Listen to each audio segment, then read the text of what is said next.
Good morning, everyone. This is our video presentation, Group 1.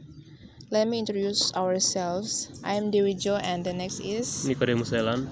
Okay, for today, we will talk about teaching listening. What is teaching listening? Teaching listening is a basic skill for different learning process. It is an active behavior in contrast to reading, which is just a receiving of sound waves. Also, listening is giving attention to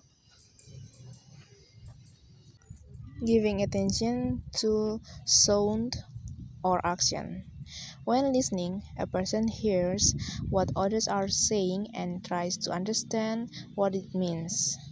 The next is strategy teaching listening. Key strategies that can be taught in the listening classroom include selective listening, listening for different purpose, prediction visualizing, and inferencing.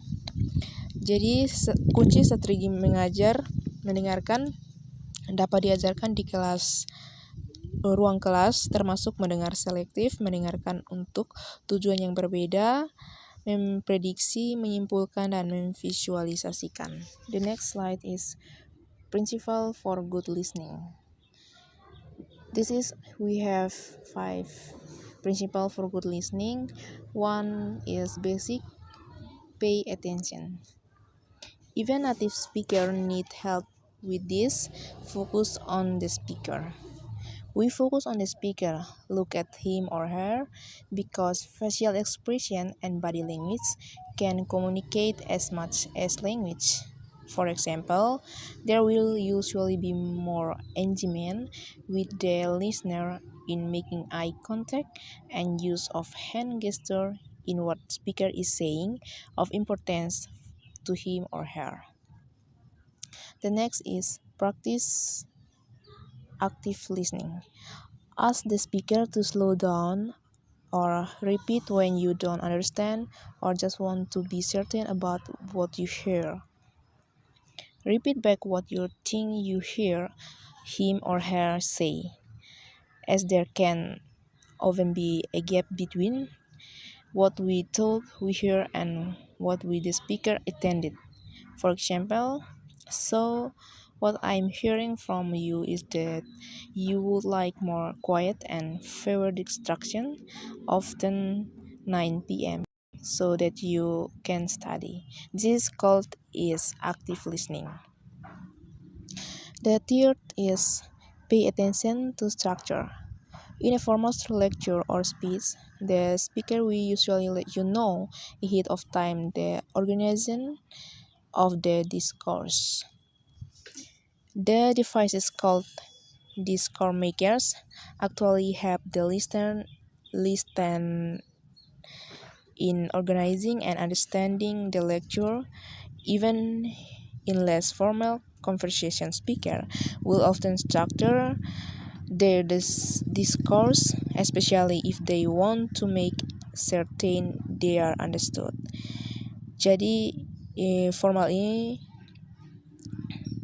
the speaker will usually let you know ahead of time the organization of the discourse.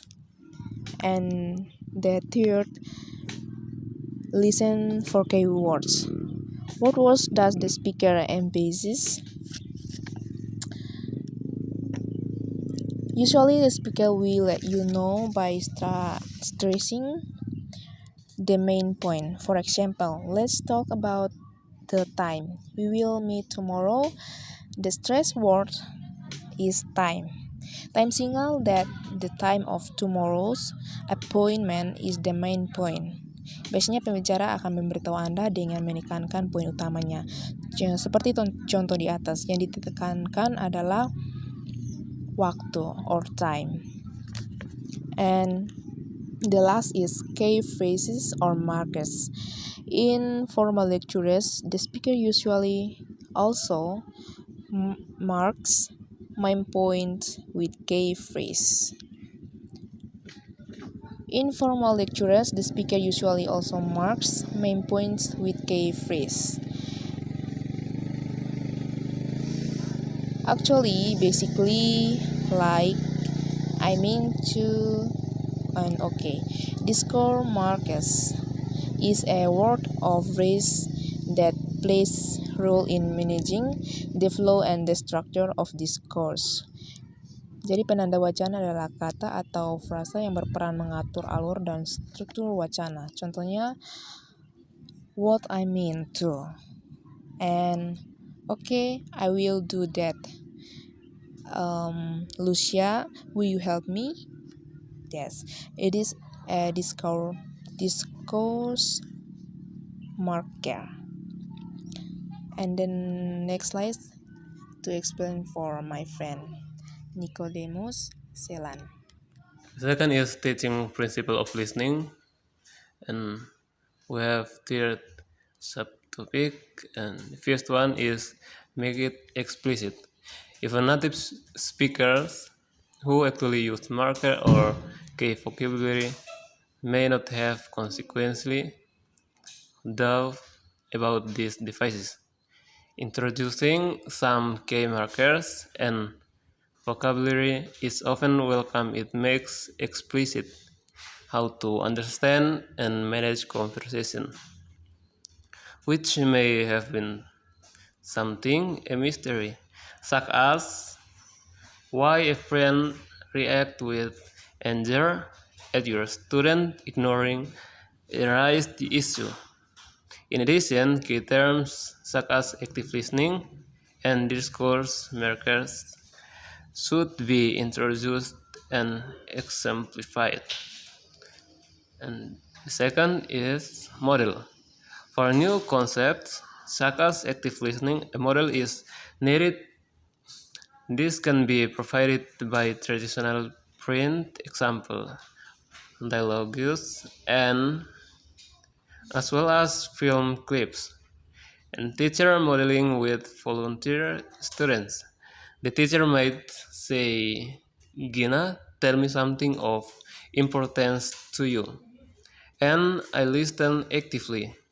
The rest of the class pay attention and let's discuss what goes into active listening.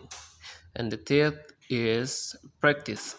This might be especially important in active listening, which few people, native or non-native speakers, really know how to do, as we are used to either sitting quietly while a speaker finishes his speech, or diatribe if he or she is angry, or interrupting when we think he or she is wrong, or sitting and planning what we will say in response.